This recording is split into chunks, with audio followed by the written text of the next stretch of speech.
what SDG means is Sustainable Development Goals. These are the international goals that were set up by the UN and or various stakeholders. And they were specifically set up as goals that not only governments could contribute to through aid, but also businesses can come on board and contribute to. There was a realization that in 2015 that government only through international aid or local aid or within government resources, we are not going to be able to address issues of poverty, issues of health, issues of um, education, employment, and so on and so forth with the exploding youth unemployment. Government cannot address that on its own. So there was need to crowd in private capital, and this is private sector capital coming in to be able to uh, give impetus to that agenda, so that by 2030 we could have had some good progress along the SDGs in achieving the SDGs. Unfortunately, COVID came in and it's sort of taken us back. Hopefully, things are picking up. And we should be able to achieve something by 2030. But the whole point I'm discussing that is the key thing that business is instrumental and fundamental in achieving the Sustainable Development Goals by 2030. And that role that business has to play is important if businesses begin to move away from just measuring the things that they can count to beginning to focus on impact. And so the SDGs allow you to decide what you care. Out of the 17 SDGs, what are the few things that you care about? You might say SDG 2, 3, education, employment, and so on and so forth. Once you've decided that, then you have to engage the people or the environment on those aspects and then identify the change that they will experience, have evidence for that, and use that evidence to improve your service or to stop your service or to mitigate some of the risks that are coming out of the business that you're conducting. So impact is a change you can explain, evidence, and manage. I think that is really important to begin to see it that way. And the fact that every business creates effects on people, whether positive or negative, intended or unintended, that every founder must understand and be able to live with that and find a way of managing it. That in whatever business you're doing, you're going to create some effect on people or the environment, or people and the environment. And that impact will either be positive or negative, or intended and unintended. Um, Next slide. So this evening, what we're trying to do is to move you away from what you do to what has changed. And in doing that, there are three concepts that are really important and that every founder must be very familiar with when we think about impact. First of all, is the activity that you're doing. We trained women in digital skills. That is an activity. That activity will then lead to an output. 200 women completed the training. That is an output. Maybe we trained, we enrolled 350 and only 200 stayed on for the duration of that training and completed the training. So that is your output. That output then should lead to an outcome. That outcome is what has changed. The outcome is a change in behavior or the well-being of these 200 women. So you've trained them. What does it mean? What has changed for them? they've been to the training, are they beginning to look at life differently? Are they doing things differently? Have they gained more business as a result? Have they saved more time? Things like that. It's really, or maybe they've got a job as a result of their training, or they've increased their income, they've gained customers. Um, so 200 women trained proves an activity happened. It does not yet prove that lives changed. I think having those three concepts clear in one's mind, the activity, the output, and the outcome is really important on this journey to impact. And that leads us to the 5 questions that every time you think about impact, you should be asking yourselves and try to understand. The first question is what? What has actually changed? Is it good? Is it bad? Like we said, you all have an effect on people and the environment, which could either be positive or negative, or both positive and negative, intended and unintended. So what has changed? Is it good? Is it bad? And who has experienced a change? Is it women below the age of 35? Or is it boys below the age of 10? Or is it girls in school? Or is it a single parents or women in rural settings? Who has actually experienced that change? Being able to understand that, disaggregate to demographics and characteristics of those demographics is really key to help you understand who is experiencing your impact. Because you might find that you're only addressing one sort of subgroup, and others could even be experiencing negative impact. So by being able to drill down to the demographics, to the subcategories, then you begin to see what you can do about those specific groupings. Then it leads to the third question, which is around how much is the impact? Yes, you're causing the impact, but how much is it? How big is that impact? If it is income, are people as a result of your intervention making 1,000 kwacha more? Or it's 10,000 kwacha more as a result of your intervention in agriculture setting? And how many are those people? Is it 2 people, or is it um, the 90% of the population you are addressing? So being clear about the number of people and being clear about how big the impact they've experienced is, the magnitude, but also the scale in terms of how many people actually experienced that benefit or that change becomes very important. But it doesn't stop there. It's also about for how long is this being experienced on an ongoing basis? Or was this like experienced for only a short period of time, such that when you stopped supplying your service, those people go back to where they were before? Or is this like as long as they are in your program, they'll continue to experience that benefit? So answering those 3 questions helps you to understand the how much. And then there is the question of contribution. Uh, how much of the change is because of what you've done? How much is the change is because of your product, your business service? It's very easy to claim everything and say, yeah, we caused that entire change ourselves.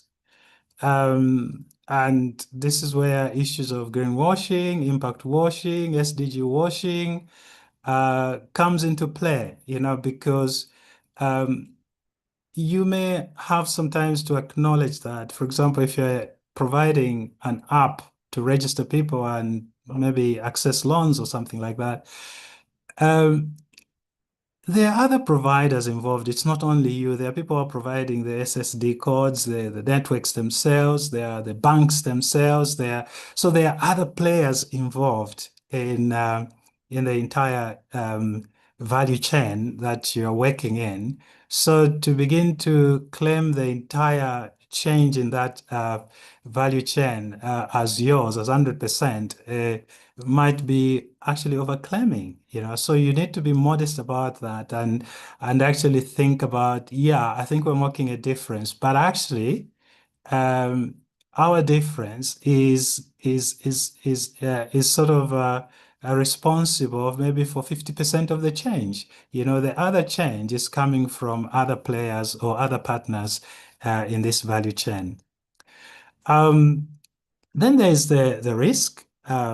You need to think about the risk. You can't only think about the upside, but you also need to think about the downside. Like we said, what's the risk that your business actually is causing? What's the possibility that the business is actually causing harm to certain, subgroups, or there are some unintended consequences as a result of you providing that service?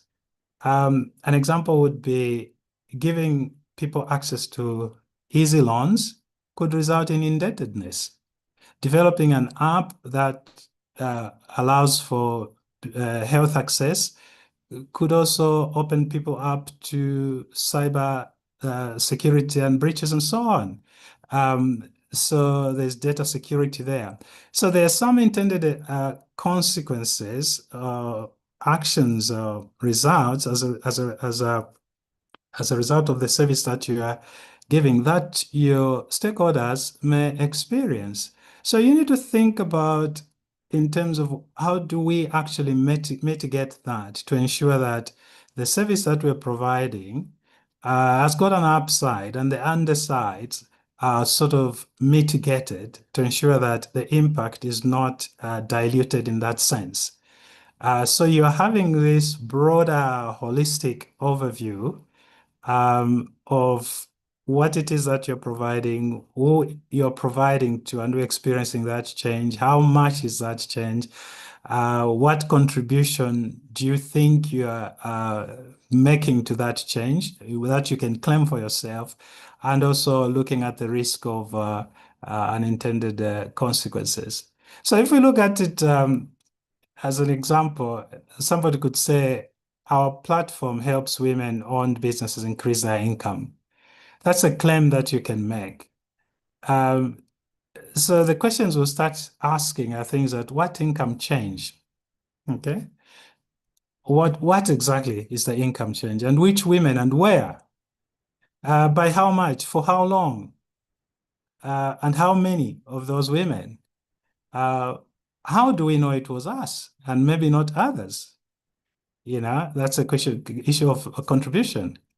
And then who could be left out? We might be leaving out some people as a result. Those are potential risks and undersides to what we're doing. So these 5 questions really help you to understand your impact and to start thinking holistically about the impact that you're having. And if there's anything that you should take out of this discussion tonight, it's just these 5 questions as a way of interrogating whatever impact you want to claim. Because what it does, it helps you to avoid greenwashing or impact washing, rather, in the sense that you are interrogating whatever claim that you are making and being very tangible and find the evidence to support the claim that you're making. So really important. I'll move to the next slide. Now, the question that always comes up is, well, we are only 2 people. Where are we going to get the data to do all that? We are a small organization. We've got a business to run. We don't have time for that. It's not like that we have got a monitoring and evaluation department here. We can be doing that. And perfect. I mean, it's a good pushback. But what I would say is that you don't need perfect data. You need data good enough to allow you to make the decisions that you need. It's got to be proportionate to what you're doing and the risk involved. And you find that some of this data already exists in your business records. Um, because if you, and this is really important, the SDGs are not a reporting framework, they're a decision-making framework. They help you manage and run your business. So what the SDGs are doing is that they're saying to us that impact is not something that you tag on. After you've developed your pro business, then you come and say, okay, so now which SDG are we going to work on? Okay, let's claim this one. No, that's not how it works. SDGs are supposed to be front and center of your business strategy, your business model. So when you're identifying the problem that you're going to address with your whatever business solution that you're coming up, think about the impacts on people and the environment. So when you're collecting the data to manage that business or those decisions, you are actually also collecting data for impact. It's only when impact is an add-on, that's where you begin to struggle and say, what is the data? How do we do this? How do we do that? Because then that is just something you're doing to please the funders, but actually your business model is not built around sustainability. So a sustainable business has SDGs at the center of that business, and impact is built in. It's not left outside. Yeah, so just saying business records is a good source of your data.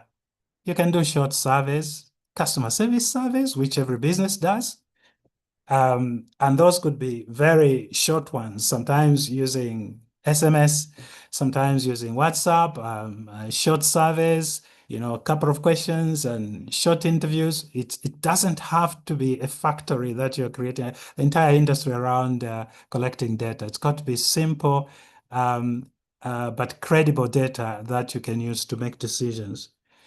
You can also look at before and after. Where did people start? What happens now? And then there's external evidence if you're lucky to find it out there in government departments and other sort of research bodies where you can get some credible studies and possibly use that. So the point is that if you cannot trace it, you can't put it in your pitch. Every number that you're going to put in the pitch, you should know where that comes from. There should be data for it. It's data that you've collected.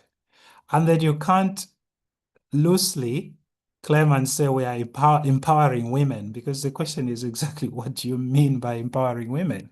We just looked at the 5 questions. You should be able to dig deep into those into that empowerment and disaggregate it, interrogate it. What are we doing exactly? What has changed? Who are we working with? How much has changed? What is our contribution? What is the risk that's lacking alongside what we're doing? Okay, so credibility beats impressive numbers. Yeah, so there's a danger that we may want to put very impressive figures in our pitch so we can impress the potential funders, but that could be detrimental if we don't have credible data for it. So saying things like we've empowered 10,000 women, that's a very weak claim, and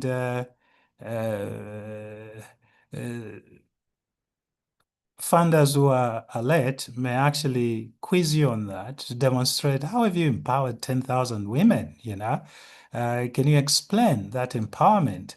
So it's better maybe you say 10,000 women registered on our platform. That is a fact, and you've got the data for that. Rather than claiming empowering 10,000 women, you could say that. You could even go further and say 10,000 women registered, 6,200 were active last quarter. We are now checking what changed for active users.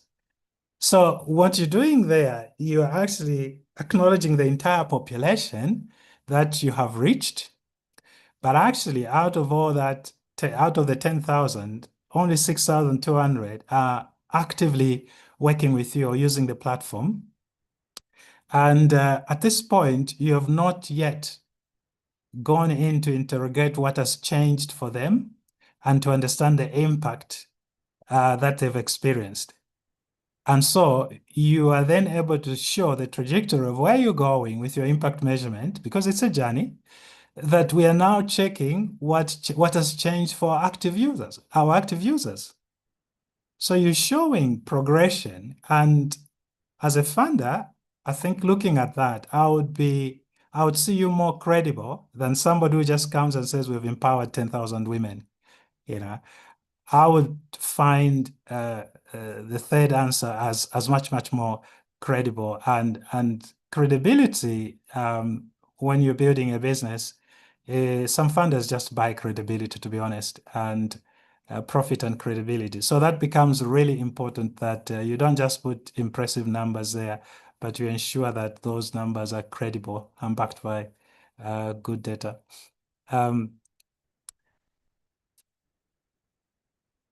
Move to the next slide. Now, some of the questions that you get are things like, okay, what do funders look for? What I thought I would do this evening is to share this table here, which you can call a spectrum of capital. Moving from the left, where that capital is just looking for financial return, and going to the extreme right, where that capital is focused on impact. Impact is more important than the financial return. So on the left side, you have your traditional capital, which return comes first. And the question there is simply, will I make an appropriate return for the risk that I'm taking? Then when you move one step to the right, you get responsible capital. And there they're still looking for the return, but they want to avoid serious harm. They don't want to harm the people or harm the environment. So it's really, can I make a return without unacceptable ESG risks? That's responsible capital. Then you have sustainable capital, which is interested in a return, but it's also interested in benefiting people on the planet. They want to see sustainability embedded into the business strategy. Can sustainability strengthen the business? And they want you to be seen to be taking the opportunities that come as a result of sustainability being at the center of business. For example, under climate, you find that there are there are a number of products, benefit that rather you can experience as a result of things like adopting circular economy, you know. So that capital will be looking to see how you have embedded a circular economy within your business model, and what change that is benefiting the people and the planet. Then you move on to the next stage and you come to impact capital. Here, you are looking to solve a problem and measure it. Measurement is really the differentiating characteristic of impact capital.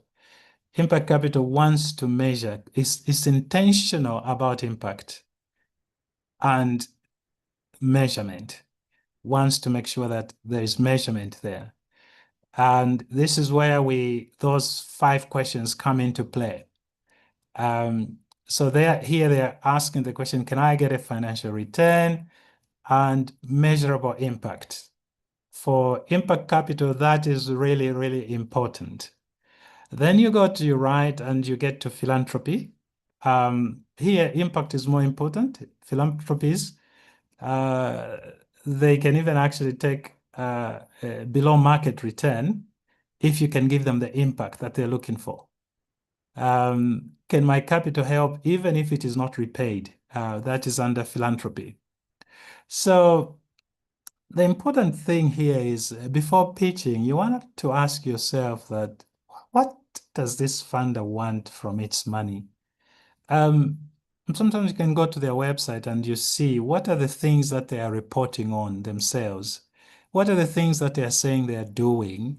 And that gives you a clue at what is important to them. Because what you're finding is that funders or certain capitals are out there looking to buy very specific outcomes.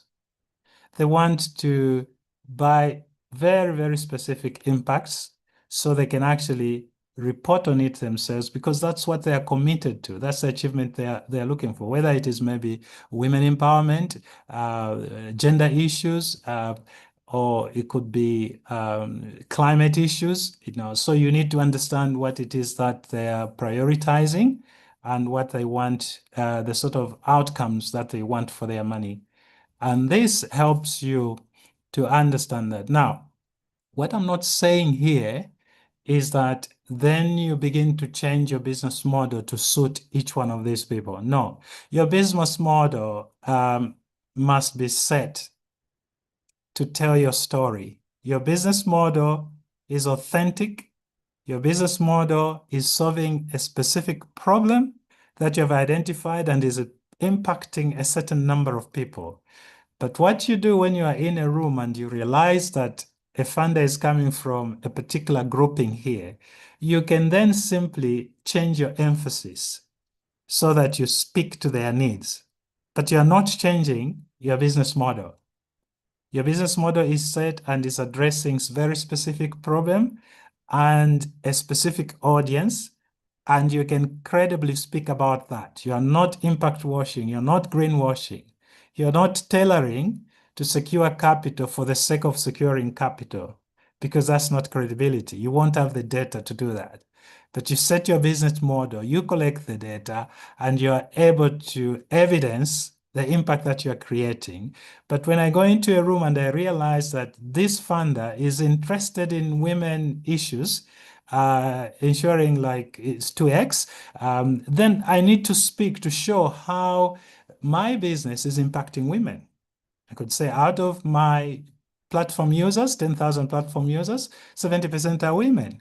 And these are women in the age bracket of XX. And these women have seen a growth in their income of so much where before they were not able to. We spoke to some of the women and they told us that our platform has changed how they interact because it gives them the ability to be able to complete their work quickly and have some free time to attend to their families.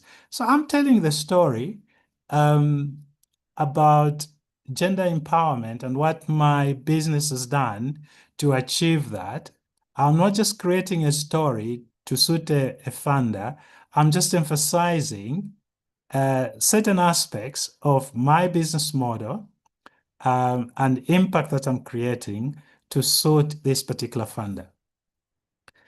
Okay, so let me go to the next slide. So before your pitch, test one impact claim, exactly what we talked about. It's really going to look at the things that you are claiming. If you say SDG 5, we are contributing to, we are aligned with SDG 5, or we are empowering women. Just go and interrogate that and ask yourself the 5 questions. Who are you talking about? What has changed for them? And this is really important because impact or outcomes is not how it is not based on how you as a service provider or as a business owner see it. It's in the eyes of the receiver of the service. So you need to get it from them. It's the customer or the recipient of your service. It should be the one to tell you how they are experiencing you. And that's what you capture as impact for them, not simply looking at this is what we think they've actually achieved, because you want to see a change in behavior or in their well-being. So ask them, do a survey. So you have been using our app for all this period. What has changed in your life? How has this increased your income? How has this changed your access to loans? How has this, given you more time? And has this been able to, uh, change how you work? So you are asking those questions so that you can actually understand what has changed for them. And then you go into how much and so on. And the evidence you're collecting is around each of those questions. And like we said, the evidence has to just be good enough to enable you to make a decision, taking into account the risk involved. If the risk is very high, then you need stronger evidence. But if the risk is low, then you can do with good enough evidence. So you don't have to create a whole big team just to collect data. You are collecting data that you are going to use in actually running your business. Okay, I think that was the last slide. Mariah, over to you. Okay, thank you so much for that wonderful presentation. I think I've also learned so much just from that, short presentation. And I'm sure even the ladies, some of them are currently going through our accelerator program. They've been able to pick up quite a number of things. I think something specifically that stood out to me is that, you don't need the perfect data. And actually, sometimes what you're actually looking for is already, within your system. All you have to do is look at it, and it's also dependent on how you frame things as well, and the narrative that you do build around that. I also liked how you pointed out that, SDGs are supposed to be at the center of your business model, and not just something that you wake up and choose to pick and, build haphazardly almost, but it should be at the center of your business model. And I'm really glad that you brought that out. So I do have some more questions for you, and I'm sure that the audience will be able to ask their questions just in about 15 minutes or so. But I do have some more questions to ask you, and you have briefly touched on some of them in your presentation. But just to get a bit more in terms of context and your experience as well. So you have worked with organizations who are navigating the impact measurement measurement for quite a while now. So and you have briefly spoken about this, but when an investor or a grant maker evaluates an impact claim, right? So a founder has come, they've pitched their business, it sounds great. What are they actually looking for? And is there a key difference between what maybe a development finance institution is looking for and maybe a financial institution compared to an investor? And how do founders build their story around the different stakeholders that they do interact with when looking for funders? Yes. I think that's a very good question, and I think different funders will have different things that they're looking for. The bigger the funder, the more rigorous the evidence they would be looking for. If you're looking at development agencies and so on, they will be looking for very strong evidence to support what you're saying. So the spectrum of capital is helpful in that sense because you can understand where they are. Are they strongly focused on returns and they are happy not to just have serious ESG risks? Okay. Or are they on the extreme right where it's a philanthropy and for them what matters is really the impact and you should evidence that impact strongly.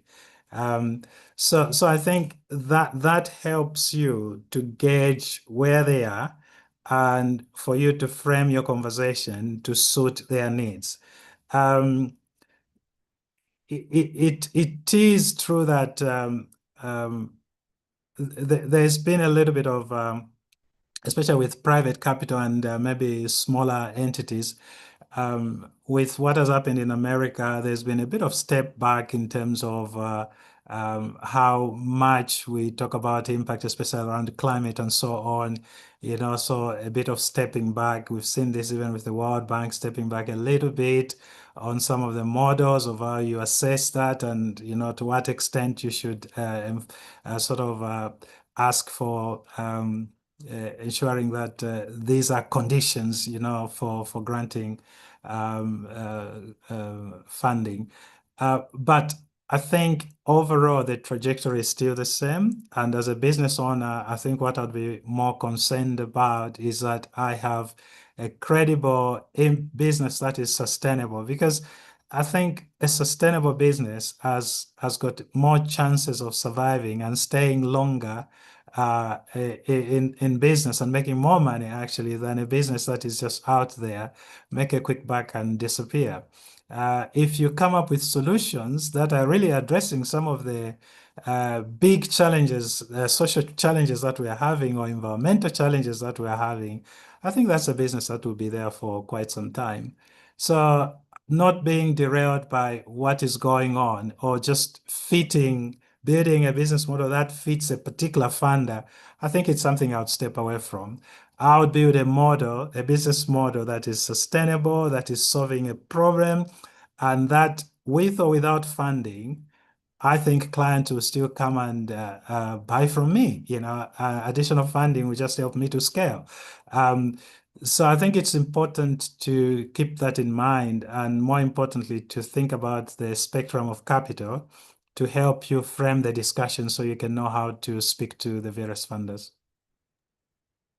Okay, thank you for that. And I don't know if you do have some examples, but what are the most common mistakes you have seen when it comes to founders and organizations, and when they're actually trying to present their impact to founders? So if you do have some real life scenarios, maybe if you don't need to necessarily name any names, but what are some of the common pitfalls that founders seem to find themselves in? Yeah, I think the biggest problem, this is not only in Africa, across the world, it's overclaiming.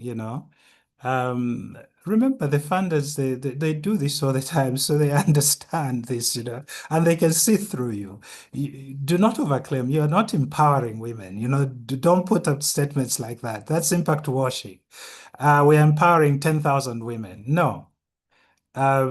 Be specific, like what we're discussing. Say exactly the service that you're providing and who you have actually engaged, who is actively with you, and what change they've experienced.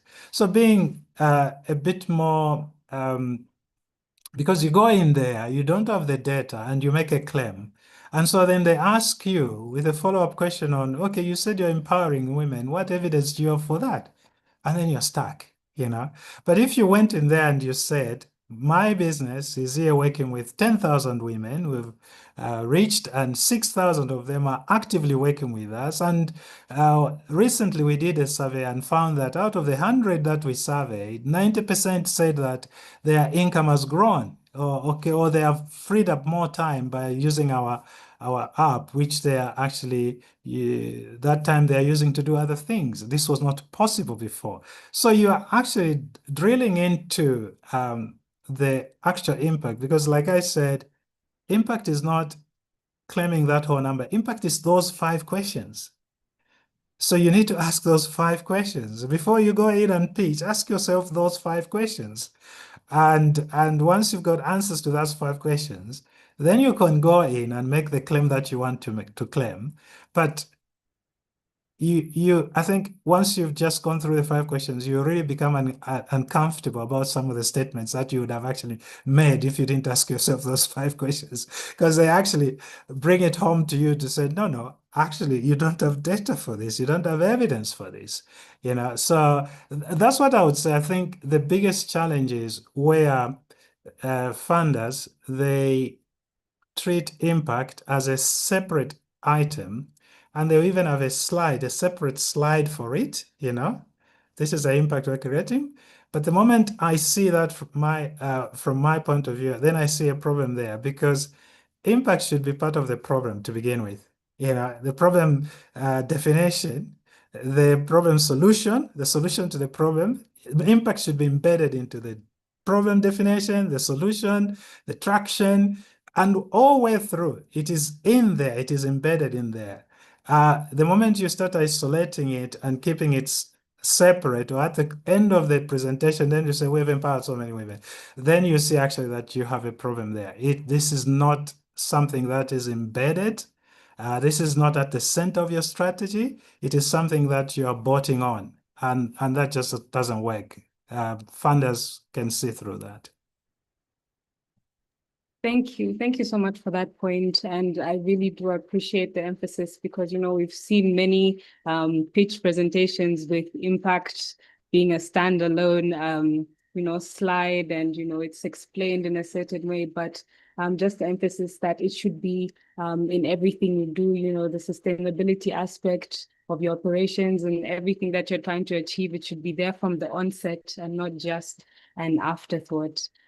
Maybe another question for you is for a founder who's maybe never worked with, impact frameworks before, and this is the first time they're hearing some of these terms, what's the simplest way for the founder or the business owner to start building measurable impact or a measurable impact narrative, rather, without it becoming overwhelming or too confusing?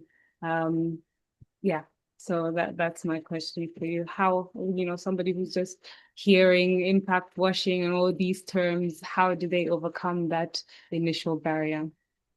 Yeah, I think it just goes back, like I said, to right in the beginning of the presentation, that businesses have been solving societal problems for a very long time.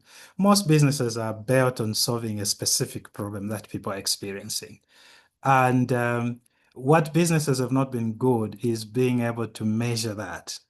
Um, so, and this is where, as a result, many businesses, when they wanted to get on board, then created a separate team who can do that. And this is not something they talk about on a Monday morning.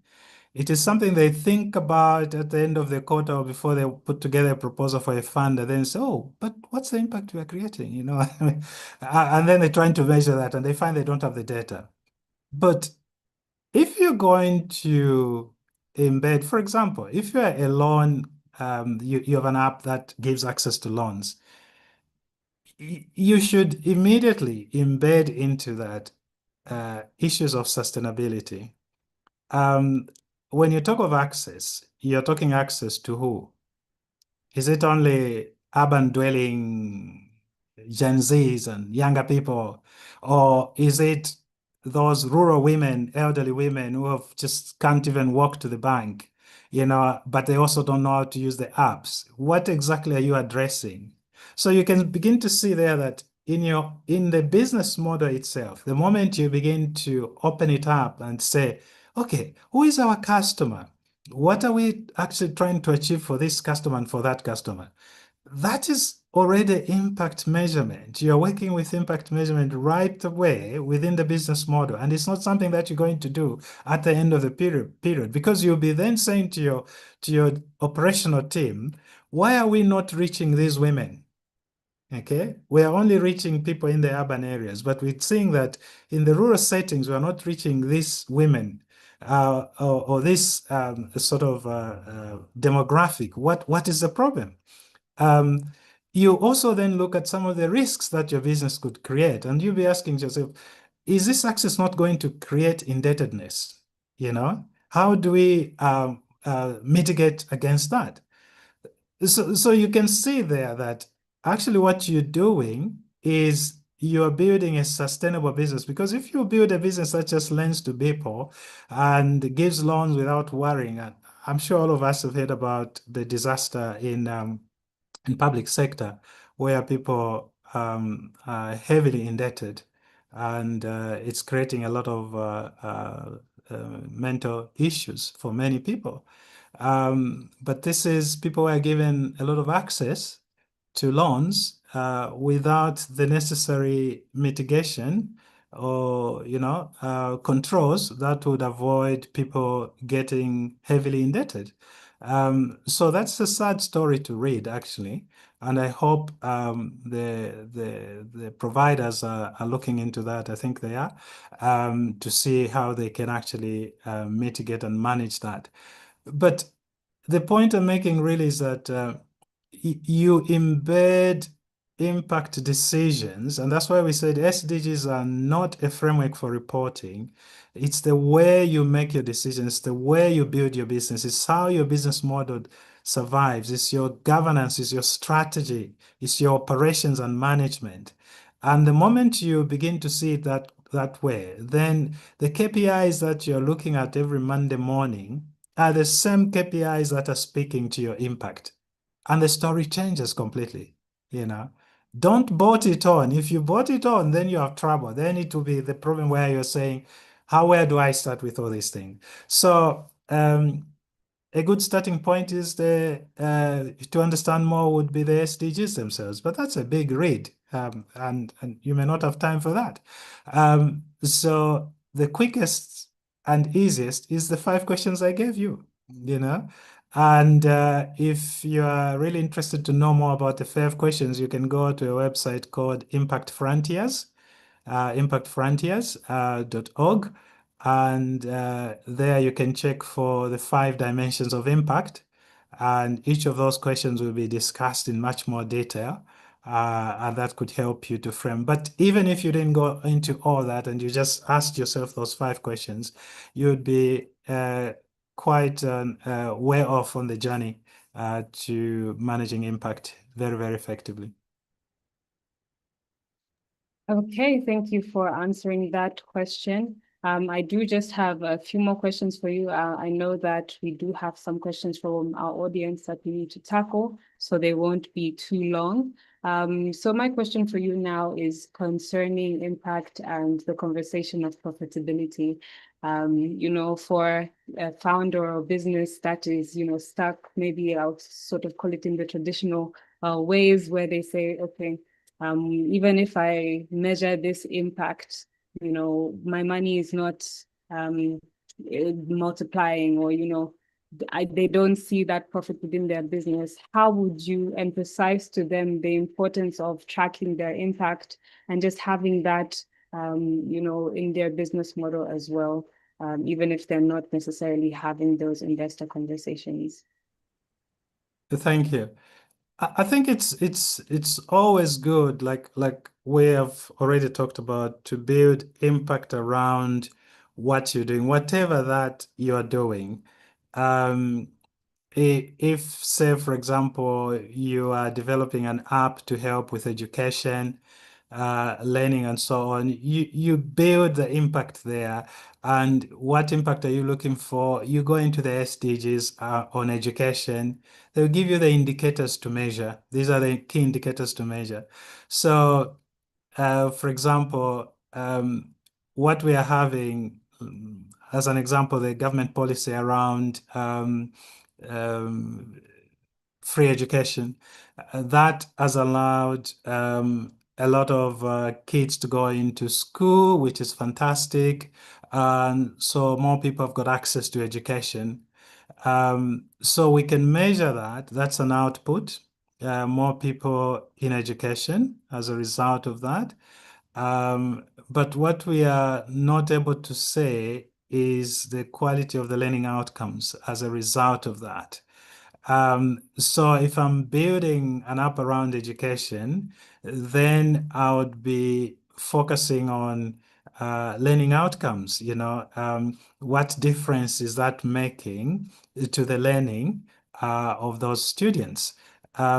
So really, the point I'm trying to make is that I can't think of a business which you can build that doesn't have sustainability issues in it, unless you just haven't thought it through carefully.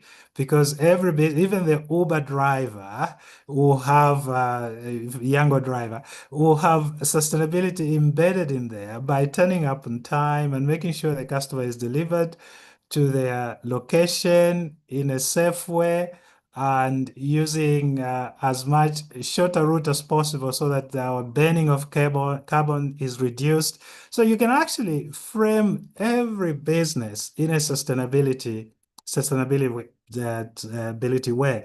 I think it's just that sometimes we don't know, and that's why we can get help to say, okay, this is what you're contributing to in your business, and these are the indicators. You might find actually you're already measuring those indicators, you know. Um, so there is usually a link between this, and some of the link would be that um, by providing a service in a sustainable way, you may have repeat customers. People are coming back to you regularly, you know. And as an example, I like to go and shop in Melissa supermarket, particularly because in there they bring I like breamfish but they bring breamfish from Luangwa, which is not been farmed, but it's natural, okay? And they do village chicken and that sort of thing. So you see, that is more costly for them to do that. And that chicken costs like something like 400 something a chicken, when you can get one for 120 and slightly maybe even below that. But then you get other customers coming and flocking to you because you're providing a sustainable product like the brimfish, natural brimfish from Luangwa and so on, which has not been farmed. Um, so I think it's a case of being able to frame your story and link it to the indicators that you are working to. There is a relationship between sustainability and profit, and I think we will begin to see more of that going forward. In developed nations, it's quite a big business. I think it's coming here as well, where people are preferring sustainable products, even sustainable,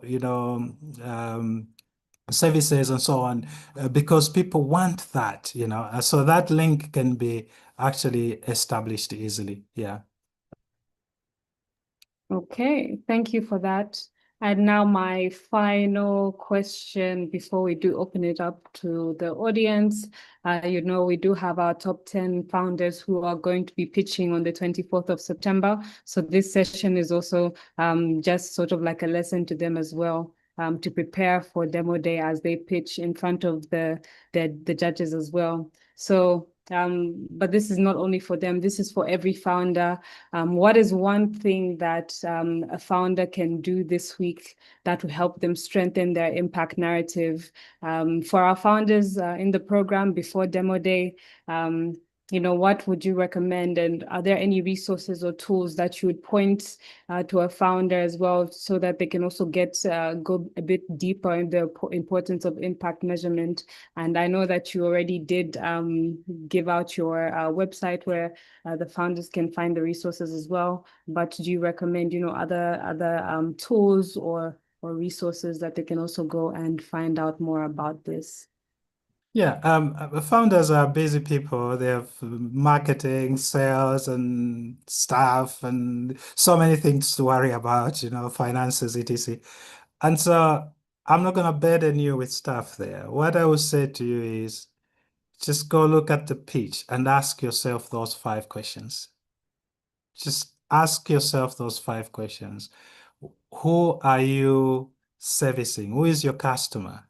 And disaggregate that customer. Try to understand the detail of that customer. Don't just say it's people, it's women. No, don't say that. Try to break that down. Is it women in public sector? Is it women who are below a certain level of education? Or is it women in the rural settings? So disaggregate that, and then you begin to understand. Okay, these women in a rural setting, how are they experiencing our service compared to the working woman? What is the difference there? What can we do to our service differently that can actually address the woman in the rural setting, who we see that they are dropping off our services? Okay, that's an income generating sort of analysis that you're doing. You're interrogating your sales numbers, your operating numbers, so you can actually pick out the nuggets from there and begin to make decisions that will not only increase your impact but also your bottom line. So go through those questions, then ask yourself. Okay, for these women in the rural settings or in urban settings, what has changed for them? Okay, what has exactly changed for them? Ask them.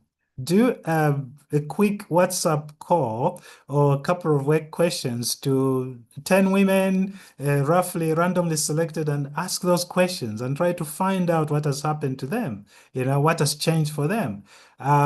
Like I said, be proportionate. Data doesn't have to be the whole 200,000 people you have to speak to them. No, you can take a very small sample, but deliberately structured such that it is representative of your customers, and you'll be able to pick out some nuggets, some good information for decision making from that. Then look at how much is that change for them? Has this increased their turnover? Has this enabled them to get a good job? And whatever it is that you're working on, but what is the change that these women or customers of yours say that they've experienced? How big is that change? How many of them are saying that they've experienced that change? And is that continuing, or it was just for a certain period and it stopped there? Because that helps you to understand how your service is being experienced.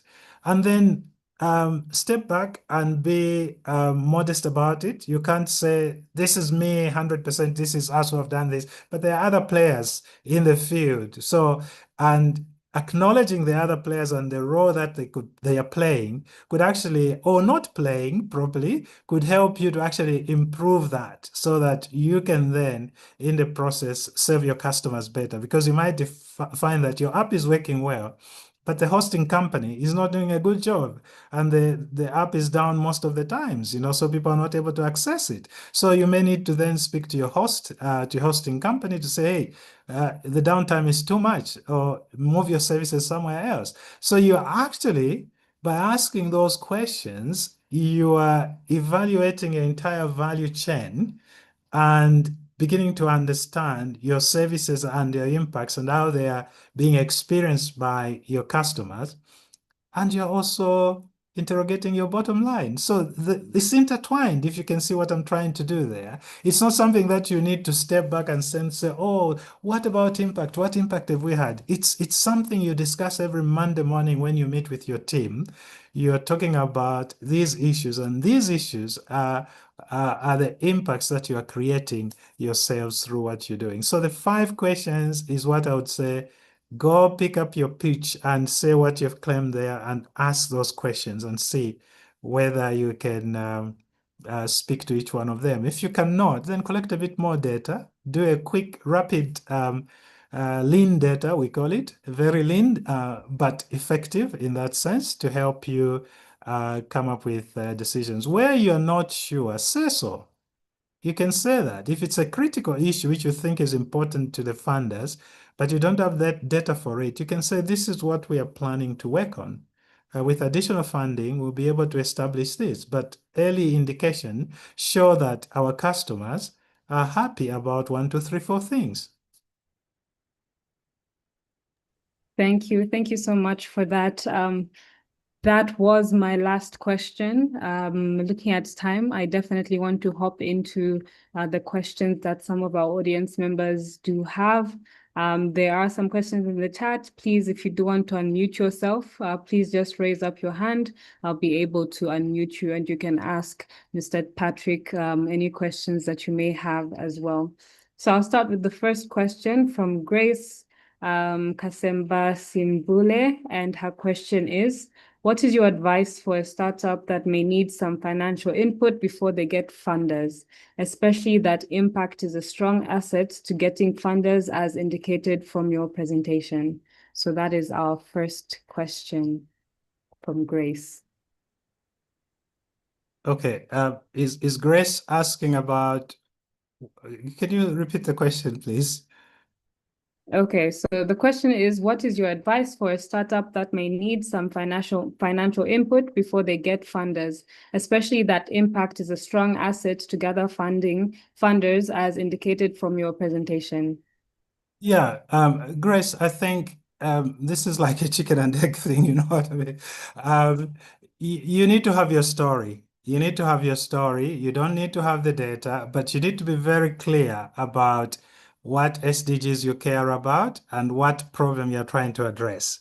So if you identify the problem that you're trying to address and the solution, and you have a solution of how you're going to address that and what the scale is going to be based on your research and what your sort of initial sort of trial of your product or testing of your product can do, you can begin to sell that as an impact story, you know, even before you get your full funding. I think where most funders have a problem is that they'll have this great idea in the head, but they have not thought about it holistically.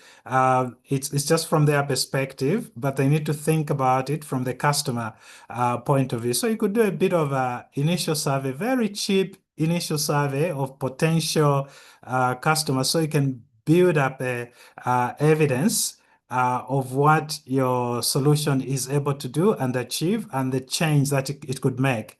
That's what I would say, because you get into a situation where the funders want to see something, but you don't have the money to do that something, you know, and then you're just stuck. So I think what I would say is going back to use lean data, very lean data. It doesn't have to be the entire population. It could just be very simple sort of research questions, a couple of WhatsApp or SMS and so on, and do that survey so that you can actually create your impact story. Then link that clearly to the targets that you're addressing. Not only the goal, but the specific targets. If it is education, go into the SDG on education and see what the issues, what are the targets in there. How do those targets relate to the problem that you're going to address? And when you address that issue, that problem, your solution, how is it going to move the needle on that target? You know, where are we at the moment and where are we going to end up by providing your services? Are we going to exceed the thresholds that are set in the SDGs? Because what the SDGs do, they set the minimum thresholds. So you could then come and say, well, the standard is X amount, but my solution will be able to exceed the standard by X percentage. So this solution is really powerful in that sense, and it's going to have a beneficial impact on educational attainments. I think being very clear, throwing out some numbers which you can support, gives you a credible story that you could begin to market and look for funding.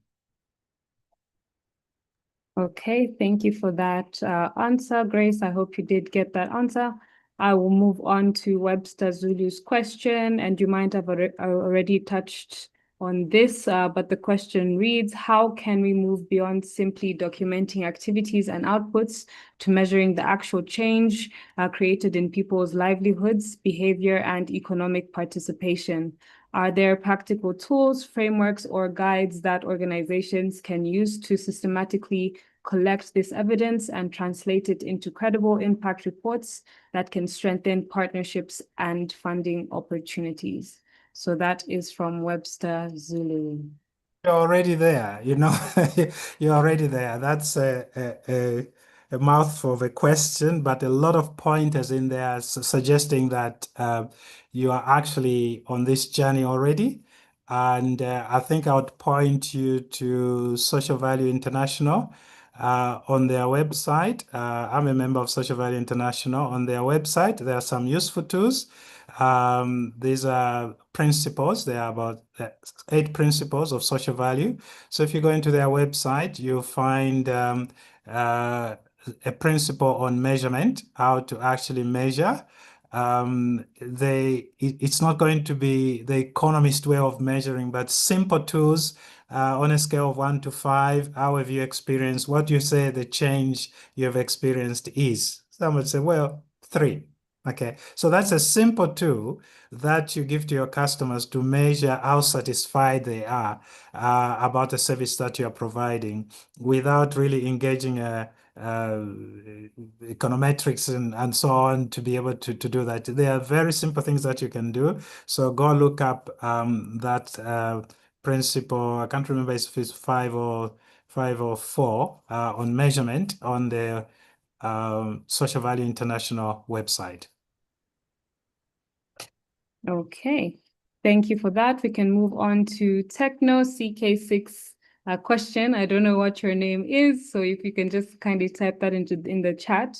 But the question reads, thank you for the insightful presentation. Given how fast-paced the supply chain industry is and the pressure to deliver results efficiently, how possible is it to build an ecosystem of support within the industry that is centered around climate change and sustainability? I think there is everything's possible, but obviously challenges are there. And this is a rapidly developing field. And we see sometimes we take 5 steps ahead and 3 steps backwards and that sort of thing. Uh, but I think for us here in Zambia, climate change is a real issue after what we saw with the drought. So I think we shouldn't digress in any way. We should keep our eyes focused. And thanks to the government on that one, they are very clear on the direction of travel with the laws that the government has passed in the last 3, 4 years. We are in the right direction. And I think what you see happening is that as legislation comes to bite, I think the environment will be more ready to respond to some of these climate agenda issues. At the moment, because there's been no compelling legislation, and to some extent, enforcement wasn't that strong. I think if we see enforcement getting stronger and some of these legislations being implemented, we are already seeing a number of players in the market, and like you have a women's group on climate change, which is fantastic. So we're seeing groupings like that that are coming up, pushing this agenda on sustainability. So I think it will only get easier. That's my hope. But yes, the challenge can be there at the moment. Okay, thank you for that. Hopefully CK6 has gotten that answer. Moving on to Chitundu Mumba, who has said or who has asked, can this be used by an NGO for non-profit organization? So can this be used for an NGO? It's even interesting in the NGO sector. My own background is I've spent a lot of time in international development, and one of the frustrations there is you see that we've been funding organizations and entities, but the change is minimal. So how do we make sure that our aid is more effective? So applying these principles are really, really useful. But it will be a case of where you are on the spectrum of capital.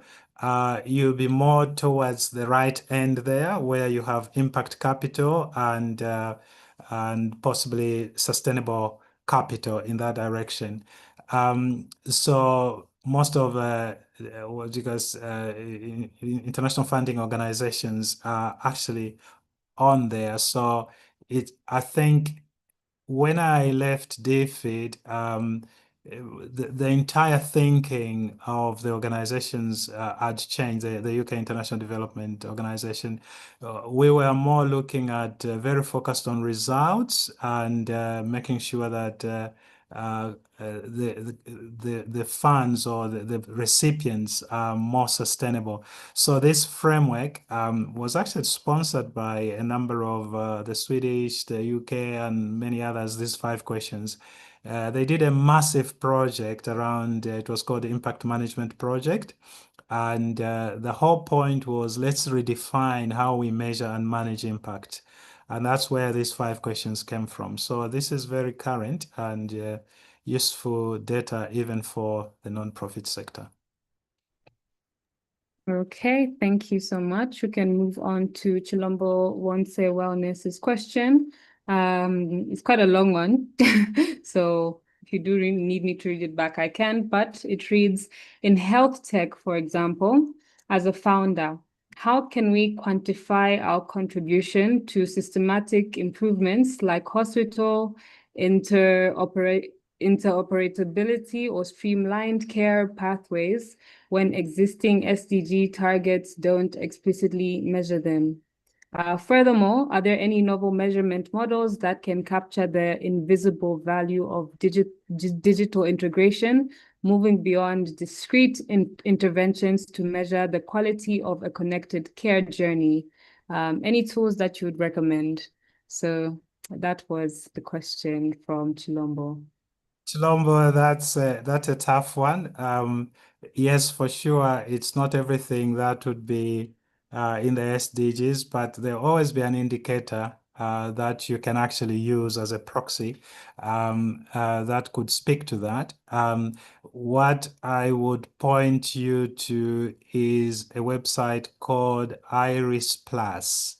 Iris and plus as the sign plus minus.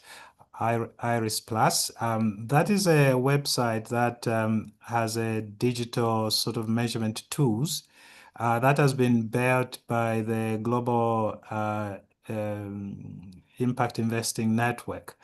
And part of what it does is to address issues like that, in terms of in the health sector, what are the key indicators that we can actually measure? So they commissioned a number of studies to look at that, and they've come up with some very good indicators. So you can do that and look at that. It also covers education and many other sectors. So that's a tool that if you want to go a bit further, you can also make use of. Thank you. Okay, thank you for that.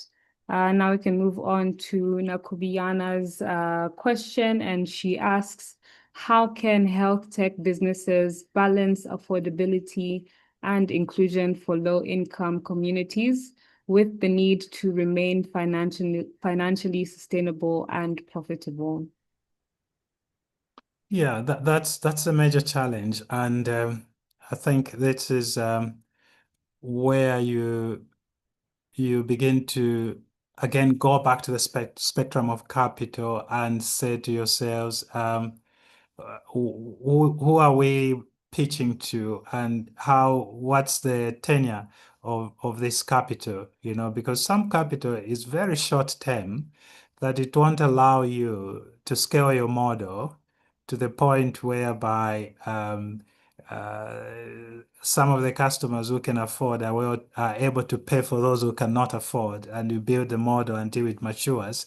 Um, so I think that is always a challenge, and maybe that is where now in your funding strategy you seek some of the philanthropy capital, which is long term, it's patient, and it's more focused on outcomes and less.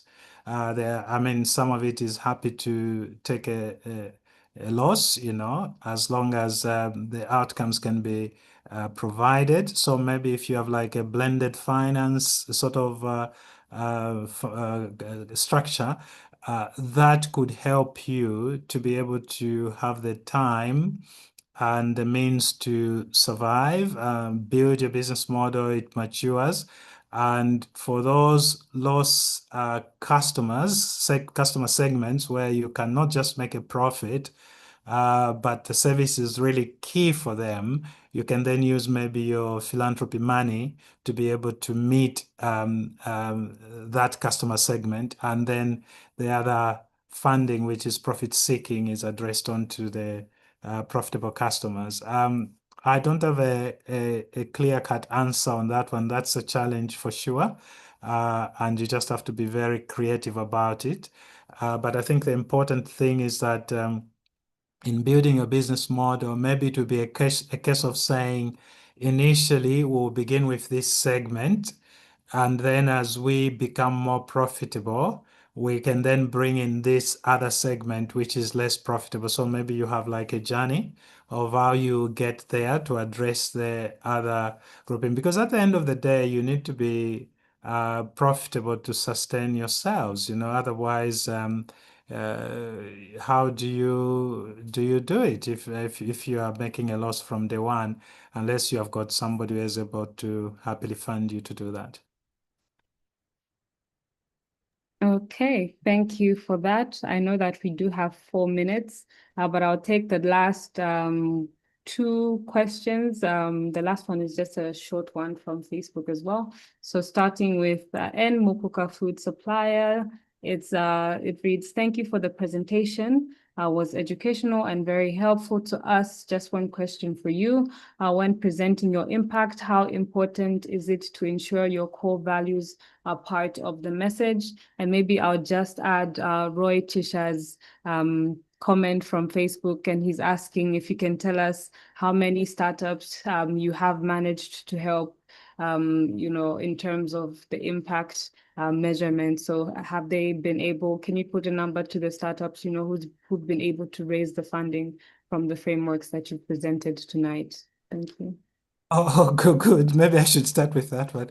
Um, I think I need to be very clear that this is not a guarantee that you're going to get your funding, um, but it speaks to your credibility and and the impact that the potential funders are looking for. So I think what it does is that it helps to categorize you. So if there are 4 or 5 buckets, you'll be sitting in a bucket of potential to fund because you've ticked the box of impact. You're creating impact. So then you just have to deal with the other issues that the potential funder is looking for. Whereas a person who comes and does not even address the impact is not going to get any of those funding, which are looking for impact. You know what I mean? So I think that's the first thing to keep in mind there, that this is just one ingredient to you getting funded, but a very important ingredient, because there are buckets of money out there which are just looking for certain impact in specific SDG areas. So if you can come up with a solution that addresses that, you've already helped yourself to move yourself into a preferable position to be considered for funding. I think that's the way to look at it. Whereas if you don't have an impact story, then just go to a commercial bank maybe, and because they're just interested in how much money they're going to make. But even commercial banks nowadays are beginning to think impact. Um, so that's the point I'll make then. And that, I think that then speaks to what is it Mukoka was saying, that do you actually bring in your core values? And that's really important, Mukoka, there, because like we said in the beginning, don't just bot this impact onto what you've done, uh, because you then open yourself up to credibility issues. But if you do care about these issues, that's the reason why you picked a specific SDG that I'm going to work around agriculture, you know. And then you go and understand the indicators around agriculture by reading every SDG. There's something that is called a framework of indicators for SDGs. You pick that SDG, you read those indicators, and then you begin to say, okay, I'm going to work to 1, 2, 3, 4 indicators. And that shows what you value, what is important to you. And like we said, when you then go to meet the different funders, you're not just creating, okay, because I'm meeting this funder, I'm going to tell them this, without actually speaking from the bottom of your heart or from the heart or the center of your business strategy. So if you really care about this, and you want it to be something that your staff care about and something that represents your business stands for, then really that is your core values have to come along with that, and it is a centerpiece. And if there's something you should take away from this, in addition to the 5 questions, is that the SDGs are a way of thinking about your business, the decision-making process of your business in embedding sustainability into your business model. It's not a reporting framework. So I think I'll stop there. Okay, thank you so much for those insights. And that was the last question for tonight, as it is 19:30. So Mr. Patrick Ngona has been taking us to the session that we have dubbed Proving Your Impact, How to Make SDG Alignment a Fundraising Impact. So if you are a founder and you've been having trouble, you have this data or you don't have this data, how do you find it? How do you ensure that your story is impactful? He has been talking through some strategies and frameworks that you can use in order to bring out that aspect in your business as well, even as you're going around, trying to speak to investors and get funding and things like that. So thank you so much for tonight's session. It's been really, really impactful.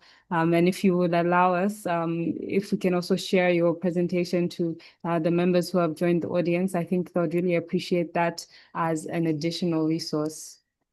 Sure.